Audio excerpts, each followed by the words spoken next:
नमस्ते श्रोतागण। कहानी चैनल में आपका स्वागत है।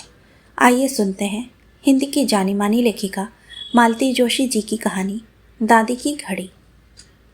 घर भर में सबसे छोटा होकर दीपू बड़ी मुसीबत में पड़ गया था।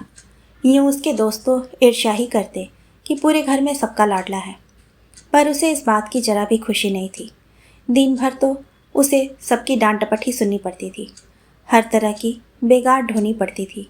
इसके एवज में मम्मी या दादी थोड़ा सा दुलार दे देती तो कौन सी बड़ी बात थी। दीदी और भैया तो उसे बिना पैसे का नौकर समझकर दिन भर नचाते रहते। बहुत हुआ तो कभी एक आध टॉफ़ी या रंगीन चौक पकड़ा दी और छुट्टी। ऐसे मौके पर वह सोचता, काश वह भी इन लोगों की तरह बड़ा होता तो घर में उसका भी कुछ रौब रहता।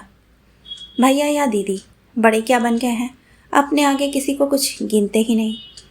मान लिया कि बड़ी बड़ी क्लासों में पढ़ते हैं, पर इसका मतलब यह तो नहीं कि बाकी लोग नीरे बुद्धू हैं। वाकई कम से कम दीपू के बारे में तो उनका यही ख्याल था। उन्हें इस बात की जैसे खबर ही नहीं थी कि दीपू भी अब बड़ा हो गया है, स्कूल जाता है, चौथी कक्षा में पढ़ता है और तो और अपनी कक्षा का मॉनिटर भी है। उनके लिए तो वही नन्हा मुन्ना दीपू था कि जब चाह प्यार कर लिया, जब चाह डांट कर भगा दिया। अन्याय की हद तो यह थी कि मम्मी पापा तक उन्हें कुछ नहीं कहते थे। छोटी वाली दोनों मेजें उन दोनों ने घेर रखी थी। अलमारियों पर भी उनका ही दखल था। दीपू बेचारे के हिस्से में आई थी एक खूंटी जिस पर वह अपना बस्ता टांगता। पढ़ने के लिए मेज़ तो दूर, एक डेस्क तक नहीं था। पापा कई बार उसका मन रखने के लिए अपनी मेज पर जगह कर देते, पर पापा के पास बैठने पर आधी जान तो वैसे ही सूख जाती थी। पढ़ाई क्या खाक होती। दीपू बेचारा मम्मी के ट्रंक पर ही गुजारा कर लेता। दीदी भैया जब पढ़ते होते तो घर में कोई उसे ऊंची आवाज़ में बोलने तक नहीं देता था, लेकिन दीपू के पढ़ते वक्त वे रेडियो के सुर में सुर मिलाकर घर सिर पर उठा लेते थे। दीपू के दोस्त दिन भर आते जाते रहते, कोई उन्हें बैठने तक को नहीं कहता, पर दीदी या भैया के पास कोई आता तो उसे बाकायदा नमस्ते करनी पड़ती। मम्मी उनके लिए ढेर सारा नाश्ता बनाती रहती और दीपू बैरा बनकर रसोई घर से ड्राइंग रूम तक नाश्ता रहता। दीदी की सहेलियों के पास किताबें या चिट्ठियाँ पहुँचाना और भैया के दोस्तों के लिए सिगरेट लाना तो रोज़ का ही काम था। घर में एक ही अलार्म टाइम पीस था और वह बारी बारी से दीदी या भैया के सिरहाने रखा रहता। दीपू की बड़ी साथ थी कि हम भी सिरहाने घड़ी रखकर सोए और उसकी सुरीली आवाज़ के साथ दिन की शुरुआत करें।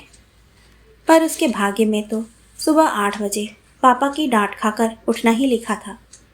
दीदी और भैया की तरह उसके पास भी कलाई घड़ी होती तो भी कोई बात थी, पर वे लोग बड़े थे, घर की हर अच्छी चीज़ पर अपना ही हक जताते थे। उसे ताज्जुब होता, इन लोगों की परीक्षाएं क्या रोज़ चलती ही रहती हैं? जब देखो तभी 4 बजे से उठकर पढ़ने बैठ जाएंगे। एक दिन तो वह जिद पर अड़ गया। उसके स्कूल में दूसरे दिन इंस्पेक्टर आने वाले थे। उसने आते ही जोरदार शब्दों में ऐलान कर दिया, आज घड़ी मैं लेकर सोऊंगा। क्या हमें पढ़ाई नहीं करनी होती? जब देखो तब इन्हीं की शान चलती है। पर दीदी ऐसी दुष्ट कहने लगी, कितने बजे उठना है? मैं जगा दूंगी। वाह साहब, दूसरों से ही कहना होता तो मम्मी से ना कहते, कम से कम प्यार से तो जगाएगी। आखिर मम्मी को ही दया आ गई। बोली, शीलू, तेरी तो आज टर्मिनल की परीक्षा खत्म हो गई है, कल तो तुझे जल्दी नहीं उठना है। एक आध बार दीपू का भी मन रख लिया करो। मम्मी की सिफारिश काम कर गई। रात को घड़ी वाला स्टूल उसके सिरहाने था। उसे तो खुद चाबी भरने की इतनी इच्छा थी, पर दीदी का चेहरा देखकर चुप कर गया। घड़ी मिल रही थी, यही बहुत था। रात भर उसे अलार्म के सपने आते रहे। उसने अपनी सारी किताबें तकिए के नीचे रख ली थी। टेबल लैंप लगाने की भी सोच रहा था, पर डर के मारे चुप रहना पड़ा। वह 5 का अलार्म लगवाकर सोया था, पर सुबह उठा तो धूप रोज की तरह कमरे में फैल चुकी थी। सिरहाने देखा, घड़ी स्टूल समेत गायब थी। समझ गया, दीदी ने उसके सो जाने के बाद यह कारस्तानी की है। मम्मी, वह जोर से चिल्लाया। क्या है रे? रसोई से मम्मी की चिड़चिड़ी आवाज़ आई। सुबह सुबह उनके पास फालतू वक्त नहीं होता। मेरी घड़ी कहाँ है? कमरे में कंघी करती हुई दीदी की ओर संदेह भरी नज़रों से देखते हुए वह चिल्लाया। घड़ी तो राजा भैया परलोक सिधार गई। दीदी की आवाज़ में इतनी मिठास थी कि दीपू घबरा गया। क्या हुआ? उसने हैरानी से पूछा। होना क्या था? रात को आपने वह किक मारा कि वह हाई जंप कर गई, शेव करते हुए भैया ने जवाब दिया। लेकिन वह तो सिरहाने रखी थी, किक कैसे लगी? दीपू की समझ में कुछ नहीं आ रहा था। लेकिन आपका सिर तो सिरहाने नहीं था, भैया ने मुंह बनाते हुए कहा। सारी रात तो बिस्तर में इधर से उधर चहलकदमी करते रहते हो। उफ, क्या जोर से आवाज़ हुई थी गिरने की। सारा घर जाग गया था सिवाय आपके, दीदी ने फिर चिढ़ाया। लाड़ करने की भी हद होती है। पापा मम्मी पर झल्ला रहे थे। छोकरे की जरा सी जिद के लिए घड़ी का सत्यानाश करवा दिया। 15-20 रुपए से कम नहीं लगने के सुधरवाने में। दीपू इस चौतरफा हमले से एकदम रुआसा हो गया। आंगन में पड़ी खटिया पर चुपचाप जा बैठा। क्यों, क्या हुआ रे? तुलसी के चौरे के पास माला जपती दादी ने पूछा। सोते में मुझसे घड़ी टूट गई है और सबके सब मुझे डांट रहे हैं। उसे अब सचमुच रोना आ रहा था। तू भी तो निरा बेवकूफ़ है, दादी ने उसे प्यार करते हुए कहा। जरा सी घड़ी के पीछे सबकी चिरौरी करता फिरता है। मुझे पढ़ने के लिए सवेरे उठना जो होता है। अच्छा, यह बता कि जब घड़ियाँ नहीं होती थी तब क्या लोग जगते नहीं थे? मुझे ही देख, कार्तिक में रोज़ 4 बजे नहाती हूँ।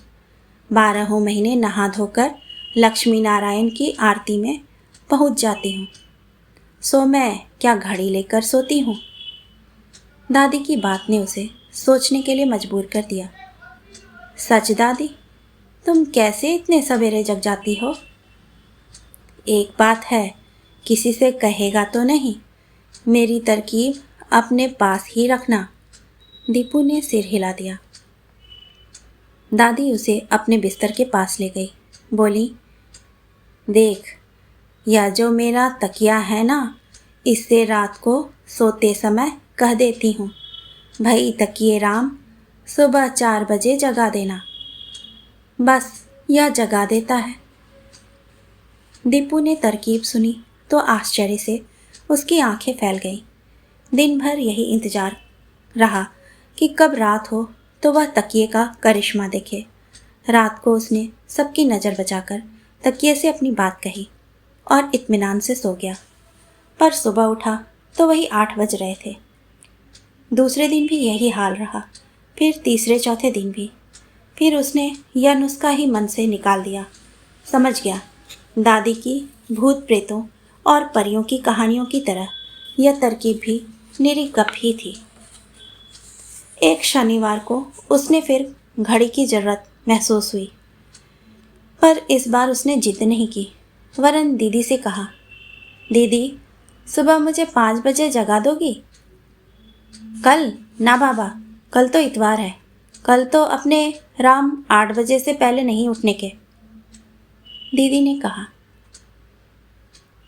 और कल तुम्हें कहाँ तीर मारने जाना है? भैया के इस प्रश्न पर उसे बड़ा गुस्सा आया। हमेशा की तरह मम्मी ने ही उसका पक्ष लिया।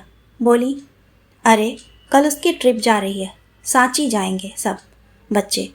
मुझे तो सारा काम निपटाते रात को इतनी देर हो जाती है कि सुबह की हामी नहीं भर सकती। तो दादी से कहना दीपू, 5 क्या 4 बजे ही जगा देंगी। पता नहीं यह बूढ़े लोग इतने सवेरे से क्यों उठ बैठते हैं। कहती हुई दीदी अपनी रजाई में दुबक गईं। दादी घर पर थी ही नहीं। 12 बजे से पहले उनके कीर्तन से लौटने की आशा भी नहीं थी। हताश होकर दीपू ने तकिए का आसरा लिया। तकिए भाई, मेहरबानी करके कल तो जगा ही देना, ठीक 5 बजे। 7 बजे तो बस भी निकल जाएगी। कैसा आश्चर्य था। सुबह जब उसकी आँख खुली तो चारों ओर अंधेरा ही था। वह तो समझा कि रात ही है और डर के मारे दम साधे चुपचाप पड़ा रहा। थोड़ी देर बाद ही दादी के कमरे से रघुपति राघव राजा राम की आवाज़ आई और उसको कुछ धीरज बंधा। दौड़कर दादी के कमरे में गया। वह भी रजाई में ही थी। दादी, मैं तुमसे पहले जग गया, उसने विजयी मुद्रा में कहा। क्यों रे, इतनी जल्दी? दादी उसे रजाई में लपेटते हुए बोली। आज पिकनिक पर जो जाना है, पता है? हम लोग सांची जाएंगे और मम्मी को देखो, अब तक सो रही है। खाना कब बनेगा? 7 बजे पहुंच जाना है स्कूल, दीपू ने शिकायत की। तो अभी तो बहुत देर है, अभी तो 5 ही बजे हैं। 5? दीपू खुशी से चिल्लाया। तब तो तकिए भाई ने ठीक समय पर जगा दिया। मैं कहती थी ना। कहाँ दादी? दीपू ने शिकायत की। इतने दिनों तक तो एक बार भी नहीं जगाया। दादी ने उसे और भी पास सटाते हुए कहा। दीपू बेटा, तू तो पागल हो गया है। तकिया भी कहीं बोलता है?